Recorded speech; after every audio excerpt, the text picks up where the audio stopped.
Today I'm going to correct some misunderstandings about auras. I'll be sharing what they are and why you have one. So let's get started.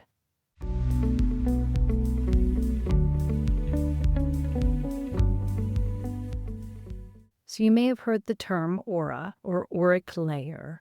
This is your individual energy field that surrounds your body.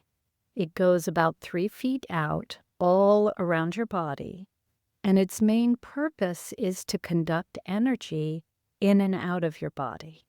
So our bodies are energy, just like everything else in the cosmos. Everything is energy, and energy has to flow. So there is energy flowing in and out of your body all the time. And your auric layer and your auric field helps with the flow of the energy. The other thing it helps with is intercepting things that you don't want to flow in, like toxins from the environment. Of course, it can only do so much. We know this. We need to help it by doing our own filtering of toxins. But your auric field helps filter toxins. And besides the general flow of energy, it helps conduct information in and through your energy field. So all of the data points that you receive through your senses, including your 6 senses, come through your auric field. And it helps that energy flow through and to you. So if your auric layer gets burdened with trapped emotions, stuck in that field because energy is supposed to flow, emotions are energy and they are supposed to dissipate right after we feel them. But sometimes the really heavy, dense emotions get trapped and they stick around and they weigh us down and they clog up the flow of other energy in and out of our auric field.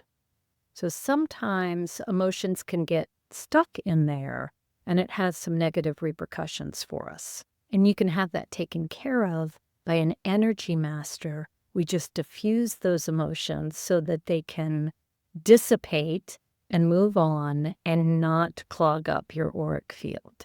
This is something we do every month in the Rising Tide community. One of the big misunderstandings about auric fields is that you may be born with an extra strong one or a weak one, and this isn't so. Sometimes they can get burdened with sickness. When those emotions get trapped, it can show up as disease, but it's not something that you're born with or you just have. It's something that evolves with the natural flow or lack of flow of energy. The other inaccuracy that you may have heard about auric fields is that some people have really big ones or some are smaller and big is better. And this is inaccurate as well. First of all, everyone's is about the same size. And if it becomes contracted, it's because of disease or illness. So if you hear about that or see that, that person needs some energy healing. That's all. Otherwise, those auric fields are about the same, and nobody has a better one than anybody else. Be sure to hit subscribe, and I'll see you on the next video.